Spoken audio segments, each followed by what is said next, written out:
මිනිසුන් රටට හඳුන්වා දෙන රූපමය අඩුහොරාව සමෘද්ධි උදානය.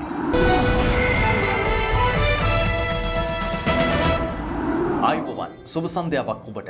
සමෘද්ධි ගෘහාර්ථික ශුද්‍ර මුල්‍ය ස්වයංරැකියා හා ව්‍යාපාර සංවර්ධන රාජ්‍ය අමාත්‍යාංශය යටතේ පවතින සමෘද්ධි සංවර්ධන දෙපාර්තමේන්තුවේ අනුග්‍රහයෙන් අදත් ඉරිදාවේ සමෘද්ධි උදානයෙන් ඔබ මුණ ගැහෙන්නේ.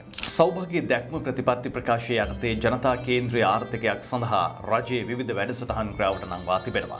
මේ සියලු වැඩසටහන් පවතින ව්‍යසනකාරී තත්ත්වය හමුවේ උවද ඔබේ සහයෝගය ඇතිව ක්‍රියාවට නංවමින් සිටින්නේ. ඉතින් අපි ඔබට මතක් කරනවා ඔබේ සහයෝගය පෙරට වඩා දැන් අවශ්‍යයි. ඔබේ ආර්ථිකය ශක්තිමත් කරන්නට නැතිනම් ඔබේ නිවසේ ආර්ථිකය ශක්තිමත් කිරීමට විවිධ වැඩසටහන් ක්‍රියාවට නංවද්දී සමෘද්ධි සංවර්ධන දෙපාර්තමේන්තුව බිම් මට්ටමේ සිටම ඔබ ඒ සඳහා සක්‍රියව සම්බන්ධ කරගෙන සිටින්නේ.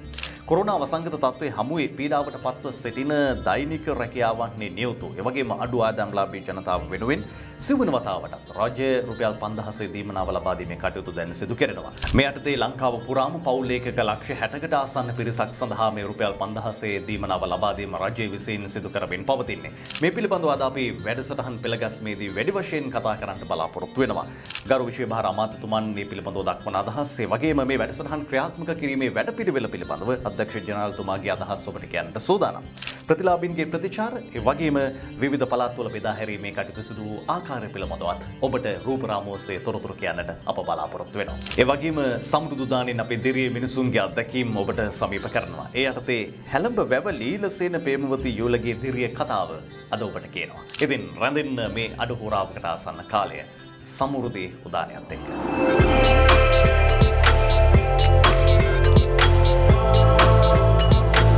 සම්පූර්ණයෙන් අද මුල්ම අවධානය අප යොමු කරන්නේ රුපියල් 5000 දීමනාව ලබා දීම පිළිබඳව. කොරෝනා වසංගත තත්ත්වයේ හමුවේ පීඩාවට පත්ව සිටින දෛනික රැකියාවේ නියුතු සහ අඩු ආදායම්ලාභී ජනතාව වෙනුවෙන් සිවන වතාවටත් රුපියල් 5000 දීමනාව ලබා දීම අතිගරු ජනාධිපති ගෝඨාභය රාජපක්ෂ මැතිතුමන්ගේ සහ ගරු අග්‍රාමාත්‍ය මහින්ද රාජපක්ෂ මැතිතුමන්ගේ තීරණයක් අනුව දැන් ක්‍රියාවට නැංවී තිබෙනවා. මේ යටතේ දිනුදකම් පිරිතකීමේ ජනාධිපති කාර්යසාධක බලකායේ ගරු සභාපති බැස රාජපක්ෂ මැතිතුමාගේ අධීක්ෂණයෙන් ඒ වගේම සමෘද්ධි ගෘහාර්ථික ක්ෂුද්‍ර මුල්‍ය ස්වයංරැකියා හා ව්‍යාපාර සංවර්ධන ගරු රාජ්‍ය අමාත්‍ය ශිහාන් සෙමසිංහ මැතිතුමන්ගේ මෙහෙයවීම මත මේ ක්‍රියාවලිය සිදු කරමින් පවතිනවා. මෙම රුපියල් 5000 දීමනාව ලබා දීම ඌනපූර්ණ ගෙවීම් ලෙස සානුකම්පිත දීමනා ලෙස සහනාධාර හිමිවන පවුල් ලෙස වර්ගීකරණය කොටයි ලබා දෙන්නේ. ඒ අනුව පවුල් ඒකක ලක්ෂ 60කට ආසන්න පිරිසකට ලංකාව පුරාම මේ දීමනාව හිමි වෙනවා. මේ දීමනාව ලබා දීමේ වත්මන් තත්ත්වය පිළිබඳව අප දැන් අදහස් දැනගන්නට සූදානම්. මේ අදහස් දක්වන්නේ ගරු විශේෂ භාර රාජ්‍ය අමාත්‍ය ශිහාන් සෙමසිංහ මැතිතුමා. ගියවර ලබා දුන්නා වගේ නිශ්චිත දිනයක් අපිට ලබා දෙන්න බෑ. කාලවකවානුවක් ලබා දීමේ හැකියාවක් නැහැ. මොකද මේ වෙනකොට අපේ සමෘද්ධිලාභී සහ නිකුත් රජයේ හඳුනාගත්ත දීමනාලාභීන් වෙත ලබා දෙමින් පවතිනවා. ඒ කොහොම වුණත් මේ පවතින COVID-19 වසංගත තත්ත්වය තුළ අපේ නිලධාරීනුත් මුහුණ දෙන අභියෝග තුළ අපිට සැලකිය යුතු කාලයක් සති කිහිපයක් ඒ සඳහා ගත වේවි. ඒ වගේම යහපත් කාලගුණයත් සමහර දිස්ත්‍රික්කවල දැන් හරස් වෙලා තියෙනවා. ඒ කොහොම වුණත් අපි අතිගරු ජනාධිපතිතුමා සහ අගමැතිතුමා විසින් ගත්ත තීන්දුව ක්‍රියාත්මක කරන්න සූදානම්ින් ඉන්නවා. අපි මුල් වටේදී මේ නිශ්චිතව හඳුනාගත්ත පවුල් එකක සඳහා ලබා දීමට කටයුතු කරනවා වගේම අපි මේ වෙනකොටම ලැබිය යුතු විශේෂයෙන්ම ආදායම අහිමි වෙච්ච කණ්ඩායම් පිළිබඳව තොරතුරු ඒකරාශී කරමින් පවතිනවා. ඒ දිස්ත්‍රික් ලේකම්වරුන් නිශ්චිත තොරතුරු අපිට ලබා දීමෙන් පසුව අපිට පුළුවන් ඒ සඳහා ක්‍රියාත්මක වෙන්න. ඒක කොහොම වුණත් අපි බලාපොරොත්තු වෙච්ච කාල සීමාවට වඩා වැඩි කාලයක් ගත වේවි. මොකද අපේ නිලධාරීන් කණ්ඩායම් රැස් කරන්නේ නැහැ. ඊටාම කුඩා කණ්ඩායම් වගේම තමන්ගේ නිවෙස් වලට ගිහිල්ලා තමයි මේ මුදල් බාර දීම සිදු කරන්නේ. ඉතින් කිසියම් කාලයක් ඒ සඳහා අපිට ගත වේවි. ඒක දීමනාව ලබන පුද්ගලයාගේ සෞඛ්‍ය ආරක්ෂිතභාවය වගේම අද තමන්ගේ ජීවිතය දෙවනි කොට සලකලා කටයුතු කරන රාජ්‍ය නිලධාරීන්ගේ සෞඛ්‍ය ආරක්ෂිතභාවයටත් වැදගත් වෙනවා. අපි විශේෂයෙන්ම වග බලාගත්තා රජයක් හැටියට අතිගරු ජනාධිපතිතුමා මේ රටේ සිදුවන ආර්ථික ක්‍රියාවලියට බාධාවක් නොවන ආකාරයට කටයුතු කරන්න. ඒ හින්දා අපි එක පැත්තකින් මේ 5000 දීමනාව ලබා දෙද්දී අනික් පැත්තෙන් මූල්‍ය අංශය තුළ විවිධ අපහසුතාවයන් වලට පත්වෙච්ච අයට මේ ණය සහන කාලය ලබා දීමටත් කටයුතු කරනවා. ඒ අනුව අපි අවුරුදු 2කට ආසන්න කාලයක් අපේ රට තුළ ණය සහන කාලයක් ක්‍රියාත්මක කරන්න අවශ්‍ය ඒ තීන්දුව తీරන අරගෙන තියෙනවා මේ දීර්ඝ වෙන කාලයත් එක්කලා. මේ සංචරණ සීමා ගෙනෙද්දී අපි දකින්නේ දෛනික ආදායම් ලැබපු කණ්ඩායම් වලට තමයි දැඩි අපහසුතාවයේ පත් වෙලා තියෙන්නේ. මොකද අපි කෘෂිකාර්මාන්තයේ පැත්තෙන් ජලය තිබ්බා. ඒ වගේම අනිකුත් පහසුකම් රජය විසින් ලබා දුන්නා. ඒ අනුව ගොවියට තමන්ගේ නිෂ්පාදනය අලෙවි කරගන්න පුළුවන් වාතාවරණයක් අපි මේ සංචරණ සීමා තුළ ක්‍රියාත්මක කරා. ඒ අනුව ආර්ථික මධ්‍යස්ථාන ක්‍රියාත්මක වීම වගේම අනික ජංගම වෙළඳාම.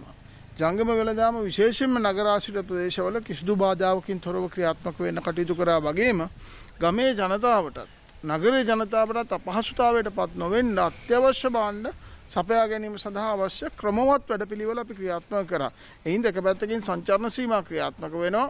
මේ රෝග පාලනයට අවශ්‍ය සියලු කටයුතු රජය සිදු කරනවා වගේම ජනතාවත් අවම අපහසුතාවයකට පත් වෙන ආකාරයට තීන්දුව తీරන අපි අරගෙන ක්‍රියාත්මක කරලා තියෙනවා. විශේෂයෙන්ම ආර්ථිකය ක්‍රියාත්මක වීම සම්බන්ධයෙන් මේ ගොවි ජනතාවගේ ආර්ථිකය, ඊළඟට සාමාන්‍ය ජනතාවගේ ආර්ථිකය, ඊළඟට අපනයන ආර්ථිකය, විශේෂයෙන්ම අපේ රටේ ඇඟලුම් කර්මාන්ත ඇතුළු නිෂ්පාදන කර්මාන්ත කරන කිසිම දෙයකට අපි මේ සංචරණ සීමා තුළ බාධාවක් ඇති කරේ නැහැ. ඉදිකිරීම ශාස්ත්‍රයේ මාර්ග ඉදිකිරීම ශාස්ත්‍රය තුළ සියලුම අයට මේ සංචරණ සීමා තුළ නීති ක්‍රමවේදය තුළ ක්‍රියාත්මක වෙන්න අවකාශය රජය ගත්තා. ඉතින් ඒකත් මම හිතනවා මේ අපහසුතාවය අවම වීමට එක කාරණයක් කියලා. රුපියල් 5000 දීමනාව ජනතාවට ලබා දීමේ යාන්ත්‍රණයේ මීට පෙරද ප්‍රධානම කොටස්කරුවා බවට පත් වුණේ සමෘද්ධි සංවර්ධන දෙපාර්තමේන්තුව. අවස්ථා 3කදී ලද අත්දැකීම් සමග මෙවර සිව්වන වතාවටත් මේ යාන්ත්‍රණය ක්‍රියාත්මක කිරීමට සමෘද්ධි සංවර්ධන දෙපාර්තමේන්තුව සූදානම්. ඒ සඳහා රජයේ විවිධ ආයතනයන් නියෝජනය කරන සමාන්තර සේවා සපයන රාජ්‍ය නිලධාරීන්, ඒ වගේම සමෘද්ධි සංවර්ධන නිලධාරීන් නිසා සමෘද්ධි බැංකුව මේ සත්ක්‍රියාවට දායක වී සිටිනවා. තමන්ගේ ජීවිතයේ දෙවෙනි කොට සලකමින් රාජකාරියේ ප්‍රමුඛස්ථානයට තබා ගනිමින් ඔබ වෙනුවෙන් මේ සිළු නිලධාරීන් එක හුවයකින් බැඳී කටයුතු කරන්නේ. මේ යාන්ත්‍රණය පිළිබඳව අදහස් දක්වන සමෘද්ධි සංවර්ධන දෙපාර්තමේන්තුවේ අධ්‍යක්ෂ ජෙනරාල් නීතිඥ බන්දුල තිලකසිරි මහතා. අපි මේ වෙලාව වෙනකොට ලංකාවේ සෑම ග්‍රාම නිලධාරි වසමකම ඉන්න සමෘද්ධිලාභී අඩු ආදායම්ලාභී කණ්ඩායම වෙනුවෙන් ඔවුන්ගේ මාසික සමෘද්ධි දීමනාව සමග ලබා දෙන මෙම රුපියල් 5000 දීමනාව ලබා දෙමින් සිටින්නේ. අපි මෙම කටයුතු ආරම්භ කරා වගේම දැන් අද දවස් වෙනකොටත් ඒ කටයුතු ඒ ආකාරයෙන්ම අපි ක්‍රියාත්මක කරගෙන යනවා අපේ නිලධාරීන් සහ ප්‍රජාමූල සංවිධානවල ඒ කණ්ඩායම් සමග. ඒතර විශේෂයෙන්ම මෙහිදී මතක් කරන්නට ඕන මෙම COVID-19 වෛරසය වසංගත තත්ත්වයක් හැටියට යාමට තිබෙන අවස්ථාව පාලනය කිරීමත් ඒ වගේම මෙම කණ්ඩායම් හැම කෙනෙක්ම තම තමන් කරගෙන යන ඔවුන්ගේ ආර්ථික කටයුතු ඔවුන්ගේ දිනදා ජීවන කටයුතු ඉස්සරහට ගෙනියන්න අවස්ථාව සැලසීමත් වෙනුවෙන් තමයි රජය මෙම තීන්දුව අරගෙන මෙම සහනය මේ වෙලාවේ ලබා දෙන්නේ.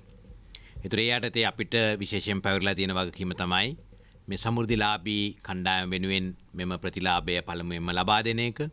ඒතර ඒ ලබා දීමේ කටයුත්තේදී අපේ ග්‍රාමීය කමිටුවත් ඒ වගේම අපේ ගමේ ඉන්න සමු සංවර්ධන නිලධාරීත් වගේම කළමනාකරුවන් අධ්‍යක්ෂවරුන් ඒ වගේම ප්‍රාදේශීය ලේකම් දිස්ත්‍රික් ලේකම් ඇතුළේ සීලම නිලධාරීන් ජාලයක් විදියට මේ කටයුත්තට මැදිහත් වෙලා තිබෙනවා. ඒ වගේම අපි මේ දීපු විශේෂම උපදෙස තමයි තමන්ගේ ගම් ප්‍රදේශයේ එහෙම නැත්නම් ඒ තමන් රාජකාරී කරන ප්‍රදේශයේ ඒ අය බැංකු වලට එහෙම නැත්නම් අපේ සමෘද්ධි බැංකු වලට කැඳවන්නේ නැතුව ආරක්ෂක විධිවිධාන සලසා ගනිමින් නිලධාරීන්ට අපි ලබා දීලා තියෙන ආරක්ෂක උපදෙස් සෞඛ්‍ය අංශ විසින් ආරක්ෂක අංශ විසින් ලබා දීලා තියෙන සෞඛ්‍යමය උපදෙස් සැලකිල්ලට අරගෙන ඒවා පාවිච්චි කරමින් මේ ප්‍රතිලාභය ඒ ප්‍රතිලාභීන් සිටින ගමටම එහෙම නැත්නම් ඒ නිවසටම ගිහිල්ලා ලබා දෙන්න කියන උපදෙස් තමයි අපි දීලා තියෙන්නේ. ඒතර ඒ අනුව තමයි ඊයේත් අදත් බොහෝ ස්ථානවල ඒ ආකාරයෙන් ක්‍රියාත්මක වුණා වගේම සමහර ස්ථානවල සුළුසුළු කණ්ඩායම් විදියටත් රැස් කරලා මේ කටයුත්ත කරපු බවට අපිට වාර්තා වෙනවා. විශේෂයෙන්ම මේ සංචරණ සීමාවන් පිළිබඳව දක්වලා තියෙන වෙලාවක මේ සංචරණ සීමාවන් සම්බන්ධයෙන් සැලකිල්ලට අරගෙන තමයි අපි කියලා තියෙන්නේ ප්‍රජාවට මේ ආරක්ෂක විධිවිධාන පාවිච්චි කරමින් ඒවා භාවිතා කරමින් මේ ක්‍රියාවලිය තුළ තමන්ගේ හිමි ප්‍රතිලාභය අරගෙන ආරක්ෂිතව තමන්ගේ ඕන කරන දේවල් ගෙනහිල්ලා එක පැත්තකින් තමන්ගේ ජීවන මට්ටම රැක ගැනීම වෙනුවෙන් ක්‍රියාත්මක කරන වැඩසටහනක් විදියට මේකට දායක වෙන්නේ කියලා. ඒ පිළිබඳව බොහෝ පිරිස සියලුම පිරිස් ඒ සම්බන්ධයෙන් ලබා දීපු උපදෙස් එහෙම නැත්නම් පිළිපදිමින් මේ කටයුත්තට සක්‍රිය දායක වෙන බවටත් ඒ වගේ මේ කටයුත්ත තවදුරටත් ඉස්සරහටත් ක්‍රියාත්මක කරගෙන යන බවටත් තමයි අපිට වාර්තා වෙලා තියෙන්නේ. ඉතින් මේ හැම කෙනෙක්ම විශේෂයෙන්ම තමන්ගේ ගම් ප්‍රදේශවල අපේ නිලධාරීන් සමග එකතු වෙලා කටයුතු කරන අය, ඒක ප්‍රජාමූල සංවිධානවල නිලධාරීන් සමග කටයුතු කරන අය, උන්ම විසින් කළමනාකරණය කරලා වෙලාවල් තීරණය කරගෙන, ස්ථාන තීරණය කරගෙන, ඒ ලබා දෙන ක්‍රමවේද තීරණය කරගෙන කිරීම තමයි අපි මේ අවස්ථාවේදී ලබා දීලා තියෙන උපදෙස්. දෙරිය මිනිසුන් රටට හඳුන්වා දෙන සමෘද්ධ උදාරයෙන් දැන් අවධානය දිරිමත් යුවලක් පිළිබඳ. සමෘද්ධි බැංකුව සමග එක්වන්න තමන්ගේ වයස බාධාවක් නොවන වග මේ යුවලගේ කතාපුවතත් එක්ක ඔබට වැටහේවි. තමන්ගේ ජීවන ගමනේදී තමන්ගේ දූ දරුවන්ගේ යුතුයකම් හමාර කිරීමෙන් අනතුරුව කාටවත් අත නොපා ජීවත් වන මේ යුවල තමන්ගේ නිවස සමීපයේම ව්‍යාපාරයක් පවත්වාගෙන යනවා. වැලි ඔය හැලඹවැව පදිංචි TPG ලීලසේන සහ KV පේමාවතී රත්න වෙළඳසැල සමග අපේ ජීවිතයටත් යම් වෙනසක් ඇති කරගත යුතුයයි හේතු සහිතව පෙන්වා දී තිබෙනවා.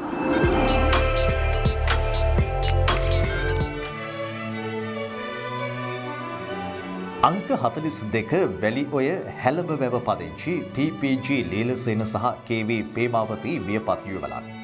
ජනකපුර ග්‍රාම සේවා වසමේ වැලි ඔය සම්පත් නුවර ප්‍රාදේශීය ලේකම් කොට්ටාශයේ වැලි ඔය සමෘද්ධි බැංකුව වෙතින් මුල්‍ය අනුග්‍රහය මත රත්න වෙළඳසැල නමින් සිල්ලර කඩයක් පවත්වාගෙන යනවා. මේ ගම්මානේ වැලි ඔය හැලඹවැව ගම්මානේ. අපි මුලින්ම පදිංචි තාවේ 1985 මේ මාසේ. ඒ එනකොට මම මොකලානේ ඉතින් මේ කොටි පේන්න ඉන්න ඔය කාලේ. කොටි මේ ඇස් දෙකට පේනවා අපිට. ඒ වුණාට දවාට දැන් බයෙන් වතු එලි කරලා හැන්දෑ 4-5 වෙනකොට අපි කැලේ රින්ගනවා. ළමයිනුත් එක්ක කැලේ තමයි හිටියේ. අවුරුදු 6ක් හිටියා කොහොම. ඔය ඉන්නකොට ගමට එක සැරේටම කොටි ගැහුවානේ. ඒ ගැහුවට පස්සේ අපි දාලා ගියා. ඒක තන පවුලේ 9 දෙනෙක් මැරුණානේ. අපේ ගෙට අල්ලපු ගේ.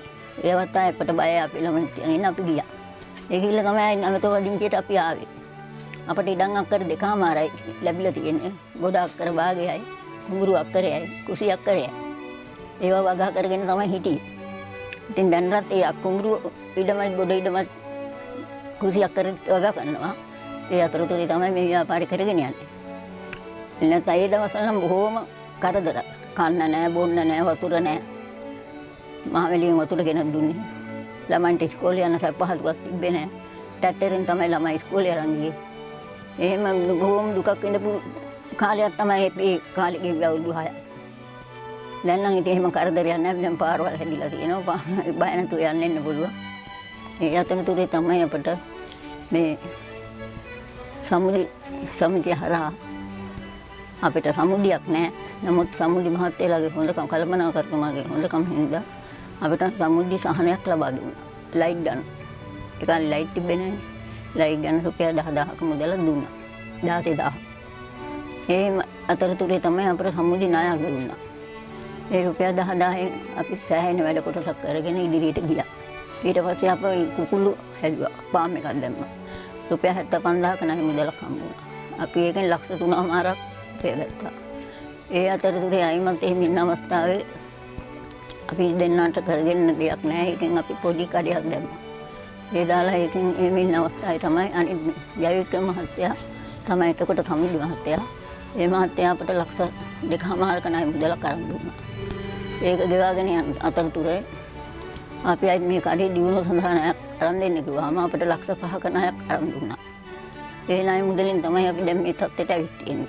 ඇත්තෙන්ම සන්තෝෂයි. මම මහත්තයා දෙන්න බොහොම දුකසේ. ඒත් වෙලාවක පිටවීම තුනේ සමුදිය. ඒ අවස්ථාවේ දැන් ඉතින් අපිට දුකක් කරදරයක් නැහැ. සතුටු සන්තෝෂයි. මාතේලට අපින් සිද්ධ වෙන බොහොම හොඳට දැන් අපි දෙන්න මේ ව්‍යාපාරය කරගෙන යනවා. ඉතින් අපිට තව ගොඩක් අඩුපාඩු නම් තියෙනවා හැබැයි. එහා පැත්තේ කඩ කාමර කැලේ බඳ ගන්න ඕන. තව බඩු ටිකක් ගෙනත් දාගන්න අපිට තව සෑහෙන අත්ලක් වෙනවා නම් සමුදිය අපි සතුටුයි. එන ඉතින් දැන් ඉතින් අපි සෑහෙන මුදල් යට කරලා තියෙනවා. මේකට සෑහෙන ආදමක් ඒකෙන් උපයගෙන තියෙනවා. ඒක නැති නාස්ති කළා නෑ අපි. ඒකෙන් එන්න ඉදිරියට යන්න තමයි බලාපොරොත්තු. මගේ ගෙදර ඉන්න දුව විතරයි. අනිත් ළමයි අයින් වෙලා ඔක්කොම ළමයි 4 දෙනෙක් දුව ඉන්නෝ ගෙදර. 5 දෙනෙක් කියලා. එයාට ළමයි දෙන්නෙක් ඉන්නවා. ඉතින් එයාලගේ පාඩු වෙලා ජීවත් වෙන වෙලට ඊළම දරන් දෙයක් නෑ. ඉතින් අපිට අපි වේදම් කරන්නේ නැහැ ඒගොල්ලන්ට ඇත්ත වශයෙන්ම කියනවනේ. අපි දෙන්නගේ පාඩුවේ අපි දෙන්න හම්බ කරගෙන ඉතින් ඔහේ යනවා. ඉතින් බැරි අවස්ථාවක් වුණොත් සලකන්න ළමයින්ට කීයක් හරි අප පොතක දාගන්නවා මිසක් දැම්ම සලකන්න කියලා ඒලට දෙන්නේ නැහැ. ඒලට ඉඩක් ඒලට අපි බර වෙන්නේ නැහැ. අපේ පාඩුවේ අපි ජීවත් වෙනවා. ඉතින් වියදම බැරි අවස්ථාවක ඉතින් ඒගොල්ලන්ට සලකන්න අපි මුදලක් ඉදිරි කරගෙන ඉන්නවා ඒ අතරතුර. අපි මෙහෙට ඇවිල්ලා මුලින්ම ওই වීගොවිතැන ගන්න අතරේ වත්තේ ගොඩගොවිතැන් කරා. ඔය මෑ කරා බණ්ඩක්කයි මේ හිටවලා ඉවෙන් සෑහෙන අපි ආදායමක් ගත්තා. මහවැලියෙන් ඇට දුන්නානේ ඇට ජාති. අපි ඒව හිටවලා සෑහෙන මෑ වලින් සෑහෙන ආදායමක් ගත්තා. මේ නැතුව මේ වෙන ආදායමක් නම් තිබ්බෙම නැහැ. මහන්සි වෙලා තමයි ආදායම හදාගත්තේ මේ මහවැලියෙන් ඒ අතරතුරේ තමයි මහවැලිය කණ්ඩායම හැදුවේ. මේ සමුදි සමිතිය. ඒ අපිට වයස වැඩි කියලා ණය දෙන්න බෑ කිව්වා. يعني බොහොම අමාරුවෙන් තමයි කණ්ඩායමට බැඳිලා මහත්තරුන්ගේ හොඳකමට අපි කණ්ඩායමෙන් 5 දෙනා තෝරගෙන අපිට ඒ සහන මුදලක් ඉතලා රුපියල් 10,000 අරන් දුන්නේ. ඒක දිගටම අපි ගෙවාගෙන ගියා එක වාරයකට අඩු නොකර. ඒක හොඳකම තමයි අපි තාවත් ඉදිරියට යන්නේ. ඒක වාරයකටත් අපි හදිස් කරන්නේ නැහැ.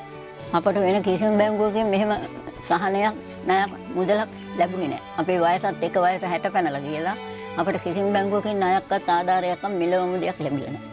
සමුදි මහත්තයා තමයි අපිට මේ ගම්මානට හිටියේකට මේ අපට ওই සහනය ලබා දීලා ණය අරන් දීලා අපි මේ තත්ත්වයට ගෙනයි සමුදි මහත්තයා තමයි. නැතු වෙන කිසිම බැංකුවකින් අපට කිසිම ණයක් ලැබිලා නැහැ. සමෘද්ධිලාභිනියක වූ කේවි පේමාවතී මහත්මිය සිය සැමියා සමග වැලි ඔය පදිංචිව සිටමින් නොයෙක් දුක් ගැහැට විඳිමින් දරුවන් උත්සාහත් කර දීගතුලා දීමෙන් පසුද සමෘද්ධි බැංකුව සමගින් මනා සම්බන්ධතාවක් පවත්වා ගනිමින් ප්‍රදේශයට අත්‍යවශ්‍ය වූ සිල්ලර වෙළඳසැල පවත්වාගෙන යන දිරිය මාතාවක්.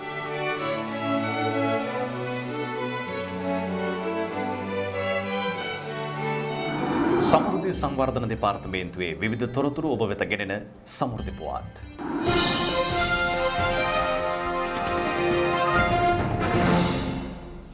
රුපියල් 5000 දීමනාව ලබා දීම ලංකාව පුරාම ආරම්භ කෙරුණේ පසුගිය දෙවැනිදා. අනුරාධපුර දිස්ත්‍රික්කයේ නැගෙනහිර නුවරගම් පළාත ප්‍රාදේශීය ලේකම් කොට්ටාශයේ පවිත්‍රපුර ග්‍රාම සේවා වසම නගර සභා සීමා කොටස සහ නුවරවැව ග්‍රාම සේවා කොට්ටාශවල රුපියල් 5000 දීමනාව බෙදා දීම නිරීක්ෂණය සඳහා ගරු විශේෂ භාර රාජ්‍ය අමාත්‍ය ශිහාන් සේමසිංහ මැතිතුමා සහභාගී වුණා. මෙම අවස්ථාවන් සඳහා අදාළ කොට්ටාශවල ග්‍රාම නිලධාරීන් ආර්ථික සංවර්ධන නිලධාරීන් හා සමෘද්ධි බැංකු නිලධාරීන්ද සහභාගී විය. උද්ගත වී ඇති වසංගත තත්ත්වයේ හමුවේ නොපසුබටව රාජකාරීන් ඉටු කරන නිලධාරීන් දිරිමත් කිරීම හා ප්‍රතිලාභින්ගේ අවශ්‍යතා සොයා බැලීම මෙම නිරීක්ෂණ චාරිකාවේ අරමුණ විය.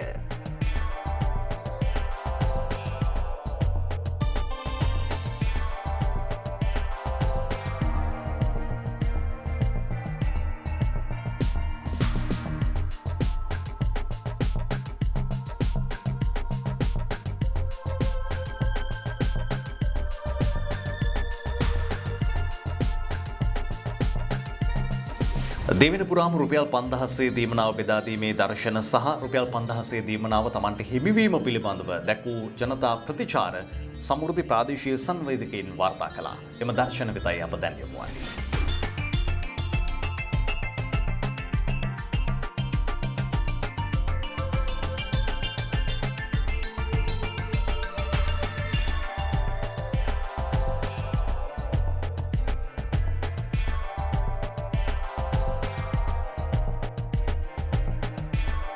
මේ 5000 දුන්නේ එක අපිට ගොඩාක් වටිනවා. මොකද බලුවක් මුට්ටුවක් ගත්තා කි නැත්නම් අසරණ වෙලා හිටියේ.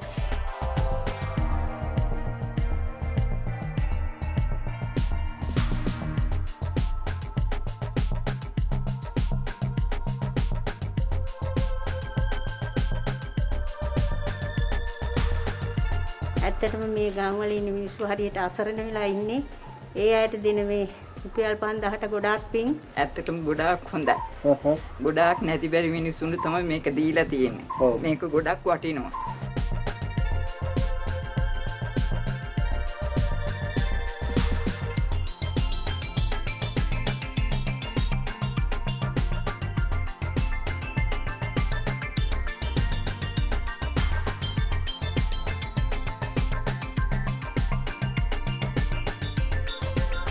එදිනෙදා වේල පිරිමහගෙන ජීවත් වෙන්න පුළුවන් පරිසරයක් ගොඩනගලා රජය විසින් මේ ගෙන යන සත් ව්‍යාපාරය ඉතාම උසස් කොට මං අගය කරනවා. සියලුම සමෘද්ධි නිලධාරීන් විසින් අද දින නිවෙස් වලට ගොස් මේ රුපියල් 5000 දීමනාව මේ අදාළ අංශ වෙත ලබා දීමට කටයුතු කරනවා.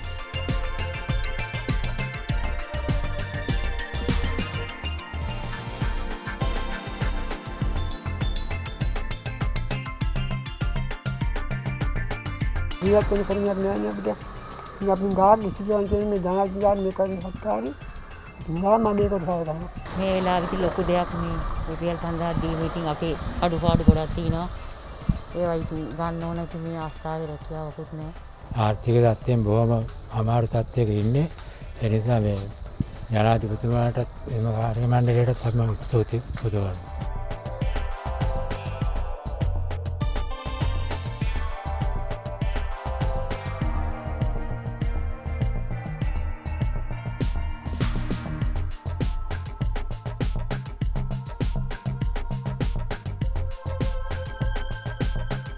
අපිට සෑහෙන උදව්වක් මේ 5000 දෙන එක අපි සෑහෙන දුකකින් ජීවත් වුණේ. අපි බොහොම අමාරුවෙන් ජීවත් වෙන අපේ මහත්තයලා කුලිය වැඩ කරන්නේ අපිට රැකී රස්සාවක් නෑ හරියට. බොහොම ස්තුතියි පහේට හරි ගන්න මේක ලැබෙනවට. ලොකු දෙයක් අපි රජෙන් මේක ලබා දුන්නා අපිට ලොකු සහනයක් මේක දුන්නාට. හැම මිනිස්සෙක් ගාම සල්ලි නැතුව දුකෙන්ම තමයි ඉන්නේ. බඩු වල ගියාවත් ගන්න සල්ලි නෑ මිනිස්සු අතේ. මේක නිසා මේක මේ ලොකු උදව්වක් ලොකු පිනක්.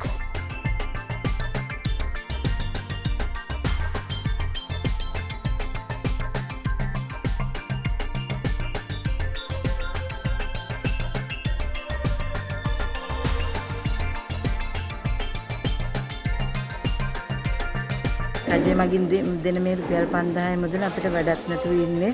අපිට ගොඩාක් ප්‍රයෝජනවත් මේ රුපියල් 5000.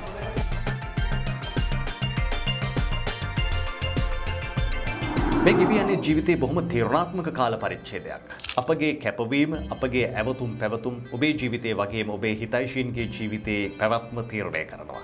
ඒ වගේම සමාජ පැවැත්ම යහපත් කරලීම උදෙසා ඔබගේ කැපවීම උපරිමයෙන්ම අවශ්‍ය කාලයක්.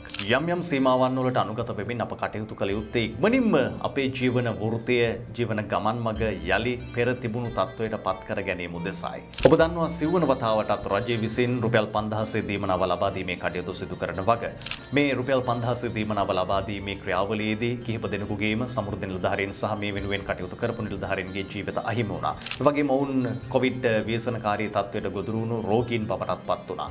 නමුත් Tamanගේ දිවිය දෙවෙනි කොට රාජකාරියේ ප්‍රමුඛ ස්ථානයේ තබාගෙන සිළු දෙනාම කටයුතු කරන්නේ ඔබ වෙනුවෙන්. ඉක්මනින්ම රුපියල් 5000 ඔබට ලබා දීම සඳහා අප කළ යුත්තේ කුමක්ද? කලබල නොවී ඔබේ වාරයේ පැමිණෙන තෙක් ඉවසා සිටීම බොහොම වැදගත් වෙනවා. වගේම නිලධාරී ජාලය මේ ප්‍රතිලාභින් හඳුනාගෙන තිබෙන්නේ පෙර අත්දැකීම් තිබෙනවා. ඒ අනුව ඔබට අදාළ මුදල ඔබගේ නිවසටම ගෙනවිත් ලබා දීමේ ක්‍රියාවලියක් මෙවර ක්‍රියාවට නංවා තිබෙන්නේ. ඒක නිසා ඔබ ඉවසිලිවන්තව රැඳී සිටීම සහ බලාපොරොත්තුවෙන් සිටීමයි කළ යුතු වන්නේ. ඔබට දන්වන ක්‍රියාදාමය තුල කටයුතු කිරීම ඔබගේ ජීවිත සුරක්ෂිත වීමට සහ ඔබගේ නිවසියන්ගේ ජීවිත සුරක්ෂිත වීමටත් රුකුලක් බවට පත්වේවි. ඒ වගේම නිලධාරීන්ටත් ඉතා පහසුවෙන් මේ කටයුත්ත ඉක්මනින් සම්පූර්ණ කර ගැනීමේ හැකියාවක් උදා කර දෙවි. ඒ පිළිබඳව යලි යලිත් අප මතක් කරන්නේ ඔබගේ කැපවීම වෙනදාට වඩා මෙවර අත්‍යවශ්‍යම සාධකයක් බවට පත් වී තිබෙන නිසා. ඔබට දැනුවත් කරන ආකාරයට ඔබගේ හැසිරීම ඇවතුම් පැවතුම් සකස් වූහොත් ඉක්මනින්ම අපේ සුවපත් භාවය ඇති වී ඔබේ අපේ ජීවන පැවැත්ම යලි පෙර තිබුණු තත්ත්වයට රැගෙනීමට හැකියාව ලැබේ. ඒ වගේම ඉක්මනින්ම අපේ ආර්ථිකය ශක්තිමත් කර ගැනීමේ අවස්ථාවක් උදා වේවි. සමෘද්ධි ගෘහාර්ථික ශුද්ධ මුල්‍ය ස්වර්ණ රැකියා හා ව්‍යාපාර සංවර්ධන රාජ්‍ය අමාත්‍යාංශය යටතේ පවතින සමෘද්ධි සංවර්ධන දෙපාර්තමේන්තුව බිම් මට්ටමේ සිටම ඔබව දැනුවත් කරමින් ඔබව පෝෂණය කරමින් කටයුතු කරනවා. වෙනදා වගේ මේ සියල්ල ඔබ වෙනුවෙන් ඉටු කරමින් පවතිනවා. ඉතින් ඒ බලාපොරොත්තුවත් එක්ක අත්වල් බඳ ගන්නට යලිත් ඔබට ආරාධනා කරනවා. අදට සමුගන්නවා ලබන සතියේ යලිත් හමුවන බලාපොරොත්තු ඇතිව ප්‍රාර්ථනා ඔබට නිරෝගී සමෘද්ධිමත් සතියක්.